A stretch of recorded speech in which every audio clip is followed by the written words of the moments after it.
Orang hendak belajar lawan kita, sedangkan kita mengetahui orang ini hendak belajar lawan kita bukan karena hendak ilmunya, tapi dia hendak dinilai orang bahwa dia ini orang penuntut ilmu. Orang ini niatnya, tujuannya supaya inya berilmu nyaman karena mengumpulkan harta dunia. Nah, orang macam ini dilajari ilmu berdosa. Walaupun kita ajari dengan niat kita yang baik, tetap salah.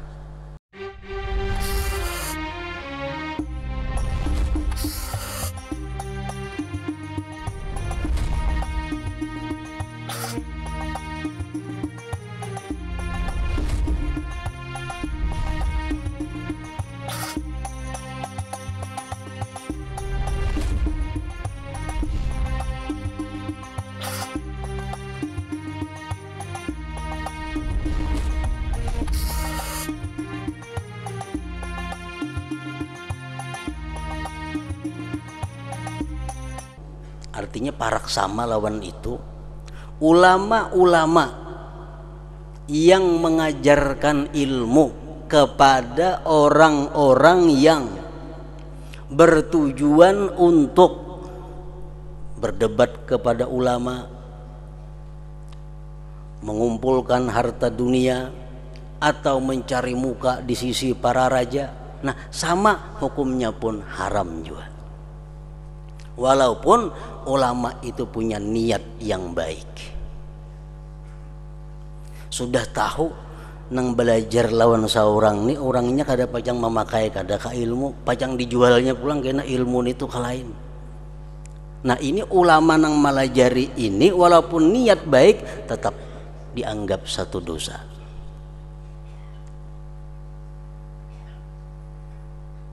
Tetap dianggap berdosa. Orang hendak belajar lawan kita, sedangkan kita mengetahui orang ini hendak belajar lawan kita bukan karena hendak ilmunya, tapi dia hendak dinilai orang bahwa dia ini orang penuntut ilmu. Orang ini niatnya, tujuannya supaya inya berilmu nyaman karena mengumpulkan harta dunia. Nah, orang macam ini dilajari ilmu berdosa. Walaupun kita ajari dengan niat kita yang baik, tetap salah.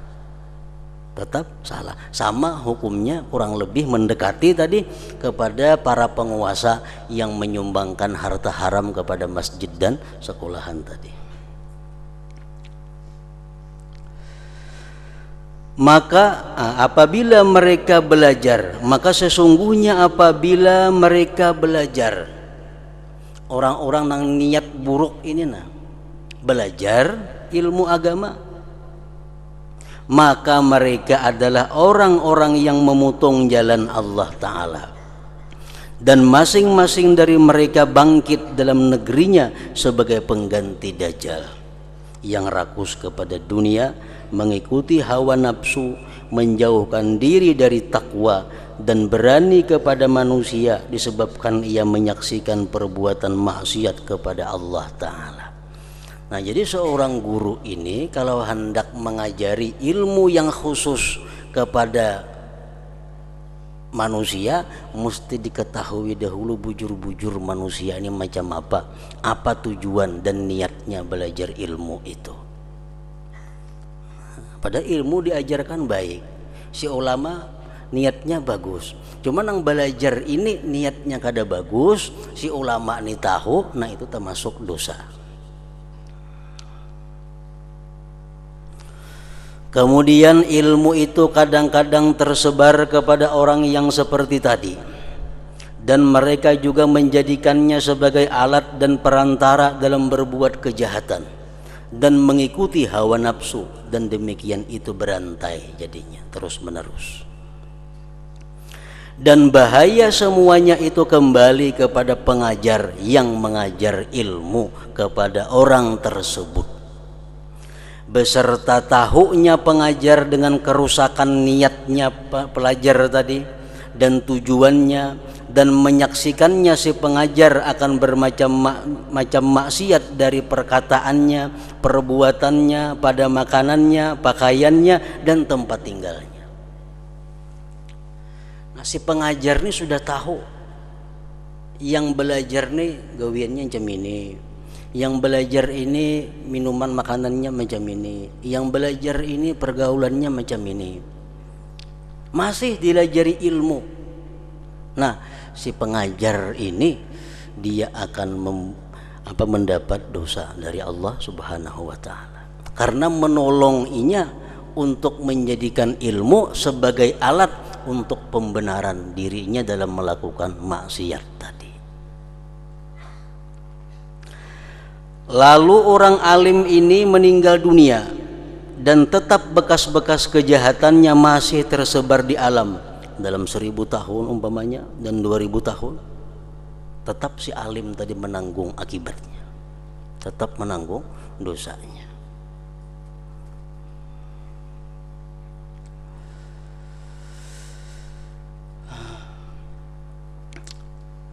Bahagialah orang yang apabila mati, maka mati bersamanya dosa-dosanya. Beruntung orang yang bila mana mati, mati juga dosanya. Artinya apa? Sangat celaka orang yang begitu mati, dosanya masih hidup. Ini yang paling celaka. Orangnya sudah mati, tapi dosanya masih hidup, mengalir ke dalam kubur dosanya. Sebabnya apa? Dia mengajarkan ilmu kepada orang yang dia ketahui orang itu membawa ilmu kepada jalan yang salah.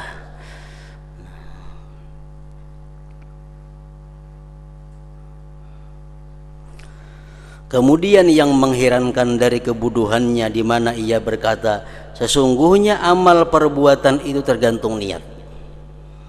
Alasannya mengajar ilmu tadi, jadinya amal tergantung niat.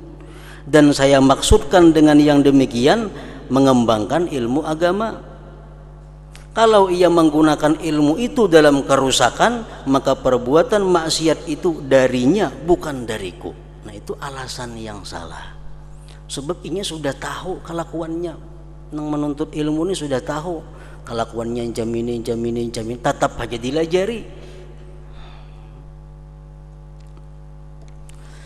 Dan tidaklah saya maksudkan dengannya selain agar dia meminta tolong dengan ilmu itu untuk berbuat kebaikan. Hanya saja cinta kepemimpinan diikuti oleh orang dan membangga-banggakan dengan ketinggian ilmu adalah membaguskan demikian dalam hatinya. Dan syaitan dengan perantara cinta kepemimpinan itu ia menipunya.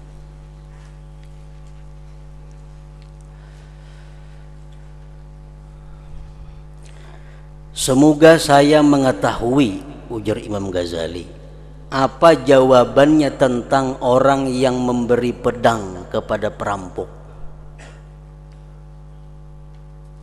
dan ia menyediakan baginya kuda, kendaraan dengan sebab-sebab yang dipakai kepada maksudnya. Orang ini sudah nyata-nyata gawiannya terkenal perampok, diunjuki pedang, diunjuki senjata, diunjuki kendaraan. Apa jawabannya itu? Dan ia mengatakan, yang memberi ini hanya saja saya bermaksud memberi dan murah hati dan berakhlak dengan akhlak Allah yang bagus, dan saya bermaksud agar ia berperang dengan pedang ini dan kuda di jalan Allah. Maulah niat macam itu. Kita ini sudah tahu orang ini gawiannya perampok, diberi pedang dengan niat bahwa pedang ini agar digunakan di jalan Allah. Itu ada mau, karena zahir perbuatannya sudah menunjukkan orang ini perampok. Kadang-kadang diberi pedang, bila kita beri pedang walaupun niat kita baik, tetap kita berdosa, tetap kita dapat dosanya. Dan sesungguhnya menyediakan kuda, tali pengikat, dan kekuatan bagi orang-orang yang berperang adalah termasuk ibadah yang paling utama. Maka jika ia menggunakannya kepada merampok, maka ia adalah orang yang berbuat maksiat.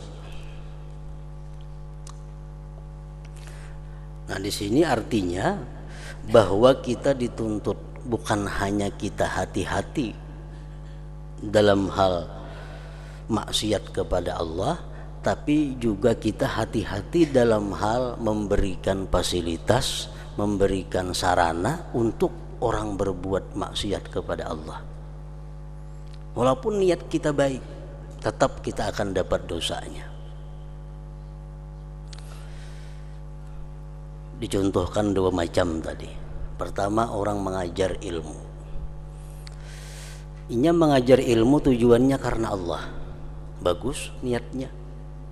Tapi inya tahu bahwa nang belajar ini orangnya kada karena Allah.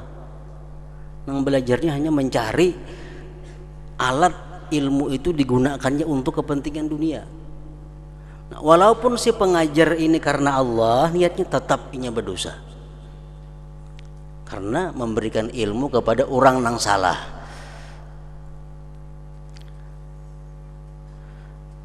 Orang yang diketahui sebagai penjahat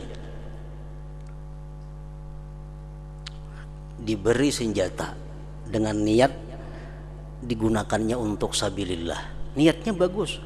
Cuma kita sudah tahu orang tuh gawiannya penjahat.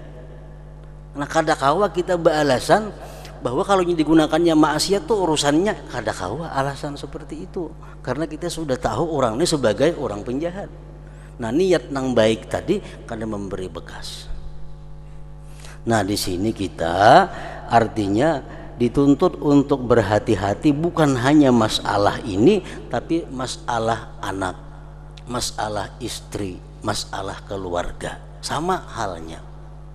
Kita tahu umpamanya anak kita ini ketujuh agak, anak ini ketujuh penampilan. Nah, ditukarakan inya baju nang larang, ditukarakan kendaraan nang larang. Niat napa? Karena sayang dua anak. Niatnya bagus, sayang dua anak, tapi menyalurkan anak untuk kesombongannya, berdosa kuitannya ini. Ini sudah tahu bini kita ini ketujuh bagak orangnya. Bini kita ketujuh bagak. Niat kita bagus memberi bini karena sayang, bagus niatnya. Cuma sudah tahu bini ini ketujuh bagak, ditukarakan pakaian yang baik-baik, nang laki ini dapat dosanya karena menyalurkan maksiat bininya itu. Nah, jadi hati-hati berbari ini tuh walaupun lawan bini, lawan anak.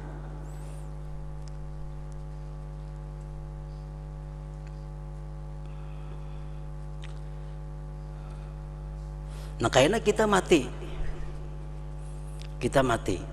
anak kita masih memakai kendaraan yang kita tuarakan yang jadi kesombongannya, tetap kita dapat dosanya dalam kubur. Nah, ini ngarannya orangnya mati, dosanya hidup. Nang bagus tuh orangnya mati, dosanya mati juga.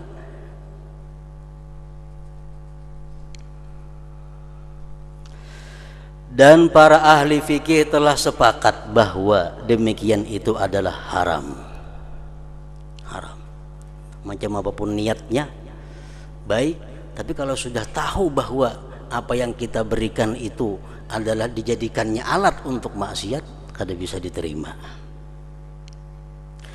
Padahal bahwa murah hati itu adalah akhlak yang disukai Allah Ta'ala. Padahal kita pemurah itu akhlak yang baik. Sayang kepada anak, akhlak yang baik.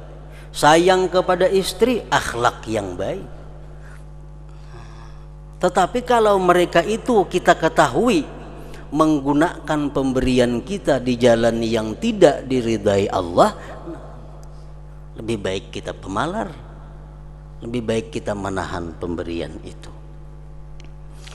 Sehingga Rasulullah sallallahu alaihi wasallam bersabda, inna lillahi ta'ala thalathami'ati khuluqin man taqarraba ilaihi biwahidin minha dakhalal jannah wa ahabbuha ilaihi as-sakha. Artinya sesungguhnya Allah Ta'ala mempunyai 300 akhlak. Barang siapa mendekatkan diri kepadanya dengan salah satu daripadanya, niscaya ia masuk surga. Dan yang paling disukai olehnya adalah murah hati, pemurah. Pemurah itu paling baik sudah. Cuma kita memberi, kita lihati dahulu orangnya. Apakah pemberian kita ini membantuinya kepada maksiat atau kada?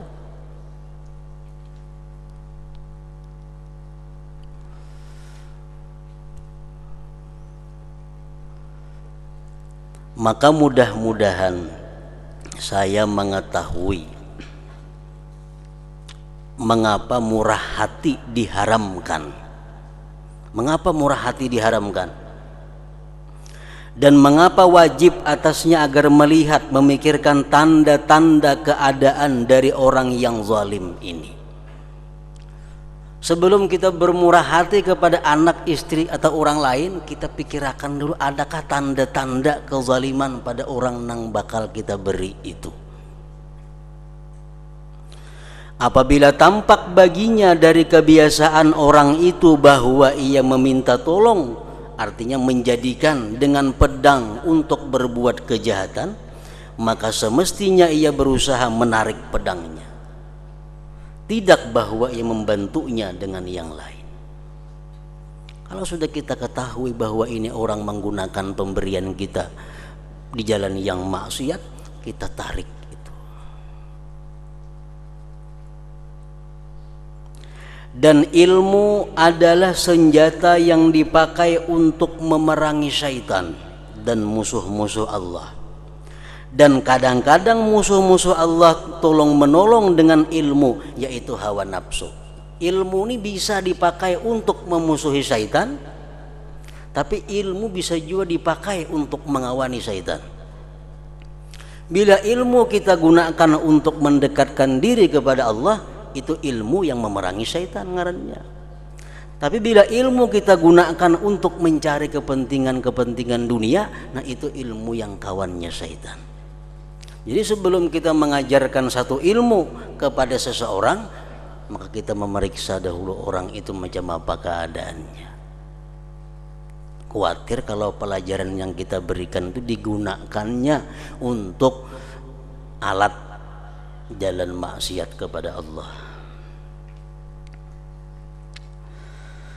Barang siapa terus-menerus mengutamakan dunianya atas agamanya dan mengutamakan hawa nafsunya atas akhiratnya, dan ia lemah dari yang demikian karena sedikit keutamaannya, maka bagaimana membantunya dengan satu macam ilmu yang membangkitkan, yang memungkinkan ia untuk sampai kepada nafsu syahwatnya.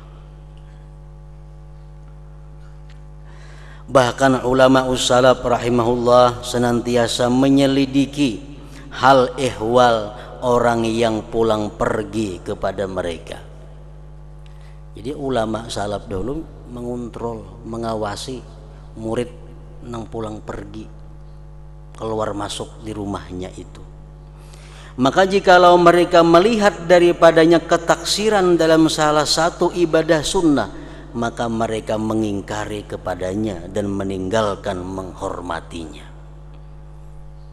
Murid yang disayanginya, murid yang dicintainya, begitu dia melihat murid ini sudah melincing dari jalan Allah, mereka pun tidak akan sayang dan cinta lagi kepada murid itu. Nah, itu ulama-ulama yang dahulu. Dan apabila mereka melihat daripadanya perbuatan aniaya dan menghalalkan yang haram, maka mereka meninggalkannya dan meniadakan dari majelis mereka dan meninggalkan berbicara dengannya. Ditagur aja kada lagi, lebih-lebih mengajarnya. Karena tahunya mereka bahwa barang siapa mempelajari satu masalah dan tidak mengamalkannya dan melampauinya kepada yang lain, maka ia tidak mencari melainkan alat kejahatan. Orang yang diketahuinya kada mengamalkan ilmu, berarti orang itu menjadikan ilmu sebagai alat untuk kejahatan. Dan semua orang salaf, orang dahulu, Sungguh telah berlindung kepada Allah Ta'ala daripada orang yang zalim yang alim dengan sunnah, dan mereka tidak berlindung dari orang yang zalim yang jahil.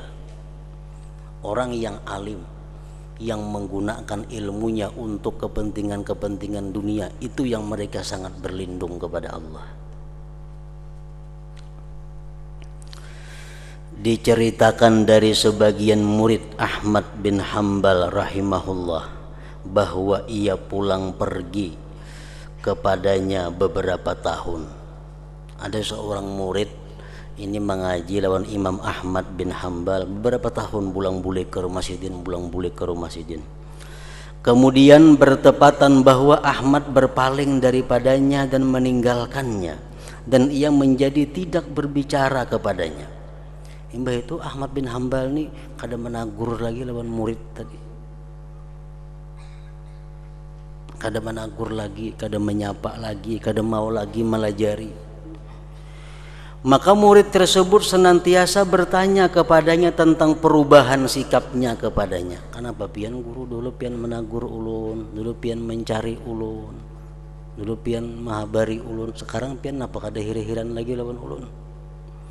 Dan Ahmad tidak menyebutkannya, sehingga ia berkata, ujar Ahmad, telah sampai kepadaku bahwa kamu telah mempelistar dinding rumahmu dari sisi jalan, dan kamu telah mengambil tanah sekedar ikan. Ikan ini ada mengambil tanah jalan raya sedikit untuk mencukupi memelistar rumah hikam. Jadi aku kada hendak melajari murid yang macam itu. Maka hikam tahu itu kada boleh, yaitu satu jari dari jalan kaum muslimin. Maka kamu tidak patut untuk memindahkan ilmuku kepada kamu.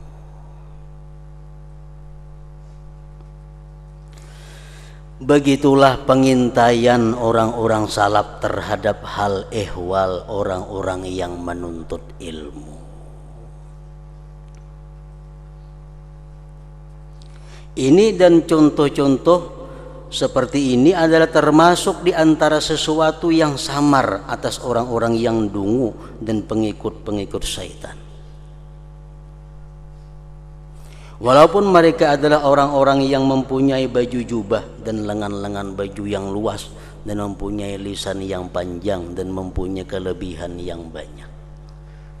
Nah, dimaksudkan dengan ini adalah ilmu-ilmu yang khusus. Bukan ilmu secara umum, bukan. Ilmu mengenai yang wajib, ilmu mengenai yang haram, nah itu siapa aja boleh dilajari. Tapi kalau ilmu-ilmu yang khusus, ilmu-ilmu yang bisa dijadikan jalan untuk akhirat, bisa untuk mencari dunia, nah itu yang mesti kita memberikan bukan kepada sembarang orang. Itihi dahulu orangnya macam apa, cucuk belajar ini atau kada.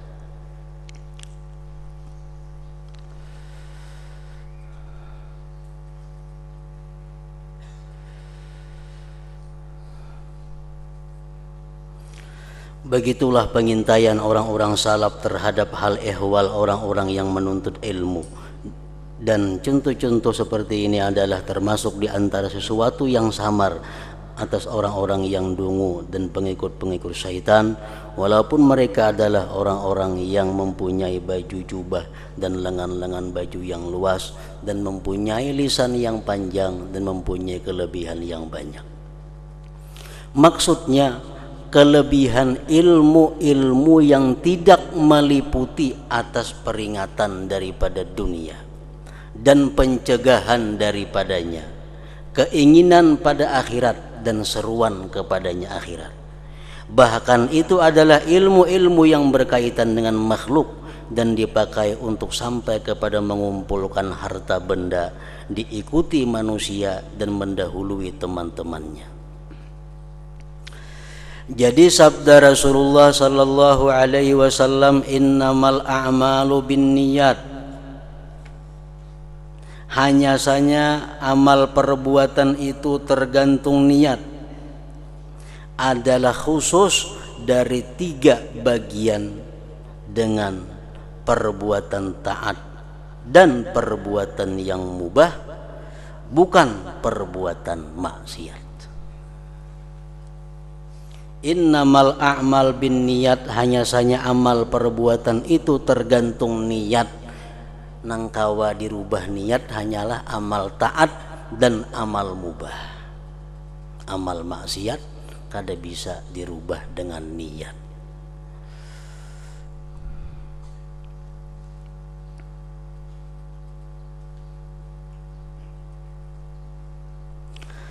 Karena perbuatan taat bisa berubah menjadi maksiat dengan niat. Perbuatan itu nyata-nyata taat, seperti sedekah itu taat.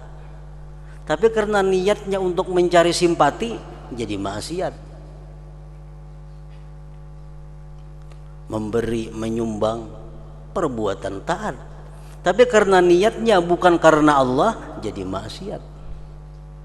Nah, perbuatan taat bisa berubah menjadi maksiat dengan niat. Dan perbuatan mubah bisa berubah menjadi maksiat dan taat dengan niat kasar. Perbuatan yang mubah itu bisa menjadi haram dengan niat yang jahat. Perbuatan yang mubah bisa menjadi pahala kalau niatnya baik. Kalau niatnya baik.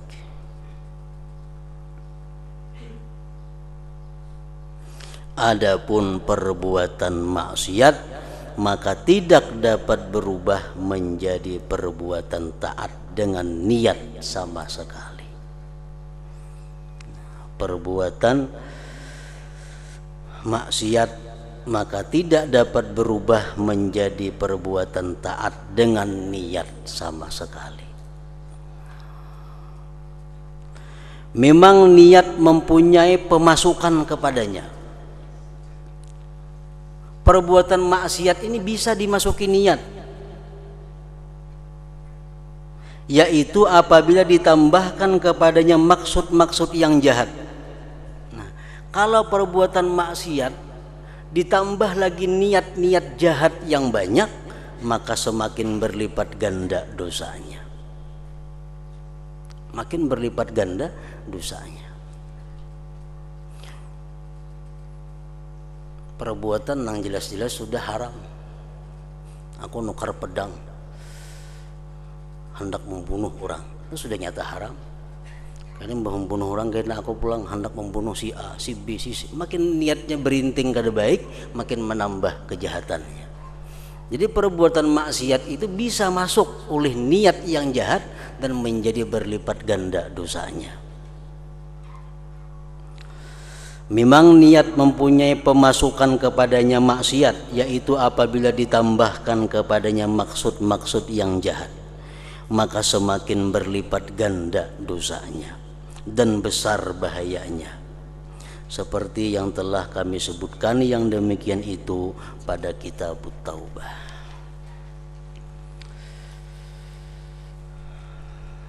Nah, di situ bagian kedua, ketaatan-ketaatan, dan itu bertalian erat dengan niat dalam pokok sahnya dan dalam berlipat ganda keutamaan.